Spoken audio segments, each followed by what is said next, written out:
meminta Pak Kapolri untuk mengusut tuntas kasus ini setuntas-tuntasnya. Terkait pelaku, ya lakukan proses hukum sehebat-hebatnya, sekuat-kuatnya, sehormat-hormatnya. Hukum berat, ya apalagi yang bersangkutan adalah aparat penegak hukum, dia harus menjadi panutan, contoh, dan sekaligus juga punya kewajiban untuk menegakkan hukum.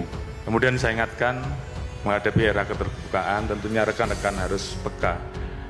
Bagaimana rekan-rekan harus mampu melaksanakan komunikasi publik dengan baik. Dan ini tolong untuk dicatat oleh rekan-rekan kalau saya lupa. Maka saya minta untuk rekan-rekan tidak ragu-ragu untuk melakukan tindakan tegas. Dan mohon maaf, kalau ini tidak mampu, kalau tidak mampu membersihkan ekor, maka kepalanya yang saya potong. Kami juga ingin mengingatkan kembali janjinya Pak Kapolri. Kalau memang ekornya sulit dipotong Pak Kapolri, kepalanya dipotong. Siapapun yang terlibat, ya tadi dikatakan juga dalam habis rapat dengan Pak Jokowi, siapapun yang terlibat, tidak peduli pangkat dan jabatan, ya sikat. Bapak juga harus bisa membuktikan itu. Membongkar borok itu memang sakit dan bau, tapi itu baik untuk membersihkan luka-luka yang ada selama ini. Harapan kita, semoga saja Indonesia dan Kepolisian Republik Indonesia semakin lama semakin baik.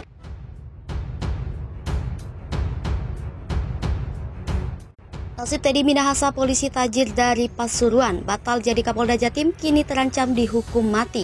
Irjen Teddy Minahasa, polisi bintang 2 terancam temui ajal lebih cepat usai diduga terlibat jual beli narkoba. Ya, diketahui Irjen Teddy Minahasa telah ditetapkan sebagai tersangka pengedar sabu 5 kg. Sosok yang sempat digadang-gadang jadi Kapolda Jatim ini diketahui menjual 1,7 kg dari 5 kg sabu tersebut dan tersisa 3,3 kg sabu yang telah menjadi barang bukti penyidik Polda Metro Jaya. Kronologi awal ini diketahui terjadi pada penangkapan pada 13 Mei 2022 di mana Irjen Teddy Minahasa diduga terlibat jual beli narkoba. Ternyata 5 kg barang bukti sabu tersebut diganti dengan tawas dan penyisihannya dilakukan oleh Kapolres Bukit Tinggi AKBP Dodi Prawira Negara. Lalu Teddy Minahasa mengenalkan Dodi untuk menjual barang bukti sabu itu ke wanita bernama Linda.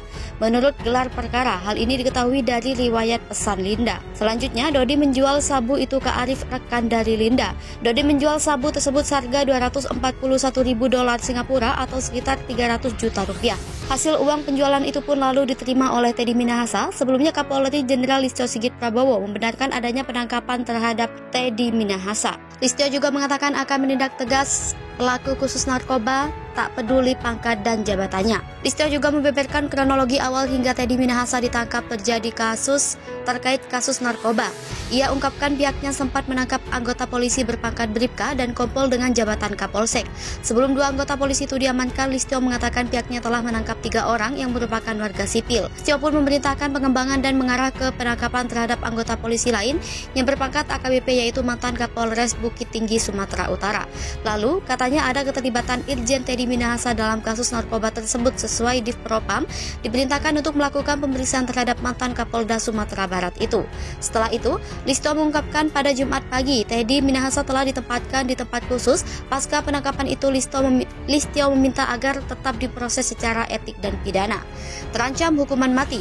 Sementara itu, Direktur Reserse Narkoba Polda Metro Jaya Kombes Mukti Juharsa mengatakan tersangka dari kasus tersebut dijerat pasal 114 ayat 2, subsidiar pasal 112 ayat 2, junto pasal 132 ayat 1, junto pasal 55 Undang-Undang Nomor 35 Tahun 2009 tentang narkotika. Mukti menyebutkan penetapan tersangka terhadap Teddy berdasarkan hasil gelar perkara. Dalam kasus ini, Mukti menyebut Teddy menjadi pengendali penjualan barang bukti atau BB sabu seberat 5 kg. Dia menuturkan dari 5 kg sabu tersebut 3,3 kg sudah diamankan pihak kepolisian. Sementara 1,7 kg sabu sudah dijual dan diedarkan di Kampung Bahari.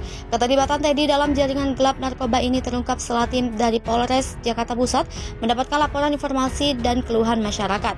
Dari laporan tersebut, Polres Jakarta Pusat dan Polda Metro Jaya kemudian melakukan penggerebekan penggerebekan di sejumlah lokasi, salah satunya di kediaman anggota Polri berpangkat AKBP, yakni mantan Kapolres Bukit Tinggi berinisial D. Lebih lanjut, dia menuturkan dari keterangan D disebutkan adanya keterlibatan Teddy Minahasa sebagai pengendali barang bukti sebanyak 5 kg sabu dari Sumatera Barat.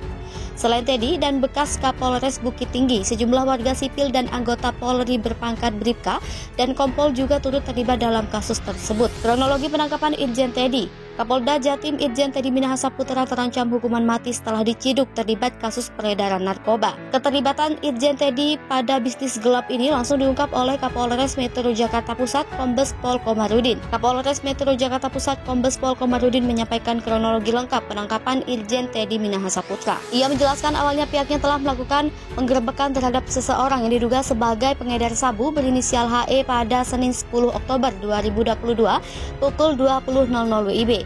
Komarudin mengatakan saat penggerebekan pihaknya mengamankan sejumlah barang bukti, yaitu 2 bungkus sabu seberat 43 gram. Kemudian pada hari yang sama Polres Jakarta Pusat melakukan pengembangan dan berhasil menangkap pria berinisial AR alias Abeng. Pada saat ditelusuri, Komarudin mengatakan HE memperoleh sabu tersebut dari AR alias Abeng. Selanjutnya, Komarudin mengatakan pihaknya kembali melakukan pendalaman terhadap AR.